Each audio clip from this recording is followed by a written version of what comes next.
a question about MoFaya? I had. I'm actually having some right now. Yeah. Good. Yeah. MoFaya, baby. You know these things. Yeah. So going into MoFaya, I want to find out. We obviously know that you like using non-traditional ways to market your product. Yeah. So tell us, what are these for guys who don't know, and how successful has this route been for you? I think you got to be creative, especially if you don't have big budgets and you're competing with the likes of your Red Bulls, your Monsters, and your Plays. They're playing around with hundreds of millions of budgets, and they're very creative and smart in how they execute these things, and they've hired all these educated and experienced people. So you've got somebody like myself with my business partners who have never been in the retail space, who have never been in the beverage space. You got to use what you know, which is the entertainment industry and the networks and the connections and the relationships that you have there to get your product out there. And it's been successful because even the same with my book, my first book, it was difficult for me to get into your CNAs and your exclusive books. And we sold it in the streets. We sold it at parties. We sold it at nightclubs. The demand was high. And then people started demanding it at your CNAs and your exclusive books. And eventually they gave us a call. And then we got into your CNAs and exclusive books and we became the #1 seller for 5 months, which is the same thing with the MoFaya Energy Drink. Now we're starting to get emails and phone calls from your BPs, from your Shells, from your Pick and Pays, and we're having those types of meetings where it's starting to show the light at the end of the tunnel. But if I was somebody else, I could have given up easier, and I wouldn't be having meetings with your Pick and Pays and so forth, etc., etc. So I think young people or entrepreneurs need to understand that the world has changed, and they need to use that device on their hand, which is their cell phone, to be creative in how they can get their products out there, and not only the social media aspect of it, but whichever you can use to create what you don't have. And don't be lazy. A lot of people sometimes, when they think they're in a certain position, they think they've arrived, they're wearing suits or they're in offices, and they're afraid to go to the streets because of ego. Or a lot of people are, you know what I mean? Like, you shouldn't have ego when you want something to work so bad. So I want it to work so bad, I'll do anything as long as it's not illegal. I'm checking out. Yes. Sorry. I'm checking out the can here, and I'm trying to look for that SABS approval, but I don't see it. So, do I clarify? Tell me what you see first. Which one do you see first? Which one do I see first? I see Sana. Yeah, it's Say, what is Sana? Yeah. It says halal. South African. I just can't read. Halal Association. Right? Yes. So it is halal approved. And if you go into any fridge, you grab your Red Bull, you grab your Play, you grab your Monster, you grab your Skol, you grab your Dragon. None of them are SABS approved. Okay. So you'll find that a lot of people, when a black man's product comes out, there'll be more scrutiny than there would be. I don't think you've ever looked at. No, I haven't. You've ever looked for an SABS mark on a Dragon can or on a Red Bull can? I don't think you have. Okay. So I think that's the type of mindset that we're trying to change. That slave mentality, because we've been indoctrinated that ours is not good enough.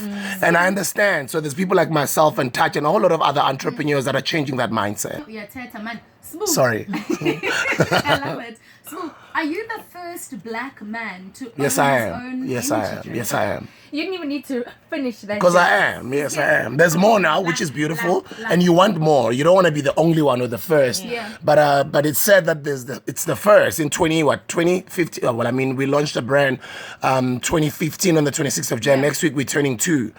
It's sad. But I mean, yes, I am. Okay. And for me, it's important for me to talk about that Africa agenda. It's important for me to talk about ownership. It's important for me to go all over the world and tell the South African story. It's important for me to show everybody that it can be done, because it can be done, because I'm currently doing it. Yeah. Okay. Another thing I wanted to know, whilst we're on MoFaya, now you've got, I don't know if it's a distribution deal or what the deal is, with a place in Crown Mines, because I've seen you. Devlin Cash and Carry. Yeah.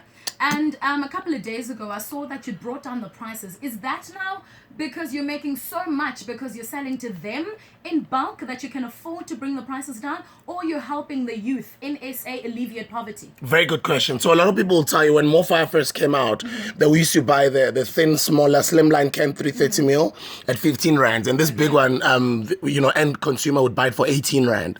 Because we're still new, we're a startup company, we don't have big capital, we had cash flow problems just like any other small small business, and we're also not making a lot of quantities. Okay. But now that we've grown through all the different outlets and different distribution platforms that we have, through different entrepreneurs that we work with that get to distribute the product nationwide, we are able to sell more. And the more you sell, and people will tell you that work with suppliers at different companies, that the more you sell or the more you manufacture, the lesser the price. So now we are able to manufacture more, and we are able to drop our prices. So right now we're competitive with Dragon. So people can buy, the end consumer can buy this can, the most expensive at 12 Rand, but we recommend that people buy it at 10 Rand. So we have just reached a milestone in December where we're selling at least now 1 million cans a month, which is beautiful. Oh, wow. It's quite an achievement. But now, seeing that, no, I don't, but my business does. I'm broke. So I once said, I'm broke, but I'm not poor. Actually, do you know what? I was going to go somewhere else, and TP wanted to ask something else. But now that you mentioned Khuri, you're broke. Actually, throughout the last couple of years, 2-3 years or so, there's been a lot of talk about your money, about your status, about your bank account, about your pockets, how deep or how short they really are. What's happening? How interesting is that? There was talk. It's very interesting because you're a businessman, a successful businessman. Yeah. You are a man that's involved in music, you're involved in TV, you're involved in radio, you're involved in business, you're involved in education. Now you're an author. Yeah. So it's of interest to a lot of people, to me specifically, sitting here across from you right now. A couple of years ago, there was talk of bankruptcy. It's not bankruptcy. I said I was broke. I didn't say I was bankrupt. No, a couple of years ago, there was talk of bankruptcy.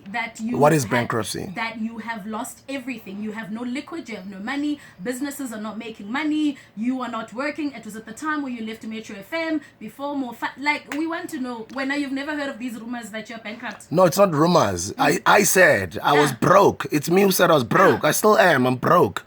Now, what does broke mean? So what does it mean? Yeah, so it means different things to different people, right? Yes. Now, when you're looking at somebody like myself who was driving sports cars and was living lavishly and whatever, there's a decision that you got to take when you start a business. Like, am I going to have these expenses every month going out, or would I rather have all the money invested in my business where I'm growing this baby in this business? So I'm the one that decided to downgrade. So I mean, I've been working for almost 20 years. So why would I rather drive an Aston Martin or a Range Rover or a Porsche when I could rather even not have a car and drive a MoFaya company car? So it helps me with tax purposes. I don't have to have an expense of a car every month, and I don't care about status. You know, what people have to say, what am I driving? I think the level at which I'm on right now, building a legacy, building a business, and every entrepreneur will tell you that the mistakes that we make when we start our new businesses, and we forget, we think the money that comes into a business is our money, and it's not our money. And I've made those mistakes as well, buying sports cars, convertibles, and so forth. But the smart thing that I did when we were running our record company back then was, to invest in some properties. But when you get into a point where you want to start a business and you're investing everything into your business, it doesn't make sense to take the business money and think it's your money. I believe you got to invest everything into the business. So I mean, here I am where I've built, I can't even tell you the worth of what MoFaya is right now. I mean, I'm selling 1 million cans a month, and I'll continue to grow. I've built, it doesn't matter, it doesn't matter. No, that money doesn't come to me. So you've got wholesalers, you've got a lot of people that are cut in there. I'll probably just make a little less than R1 per can. But it's still 1 million cans a month. Exactly. And this time next year, it'll probably be 10 million cans a month. I don't know, but I know it'll grow. So what I'm trying to say to you is, if a man can decide to rather be broke and invest on long-term benefits for the sake of their children in the future, and not care about what he drives now, I think that is a wise man. Because my daughter is 3. When she's 20 years old, she's going to be mad at me that I was once famous. And yes, she hears all these songs on the radio that still exist at the time. She's proud of me. But what did I leave for her? Is she able to afford to go to the best schools? So I'm proud that I've been able to build a multi-million rand company. Awesome. And I'm still broke, by the way, Please, still broke. Please, we see all the love. Thank you so much.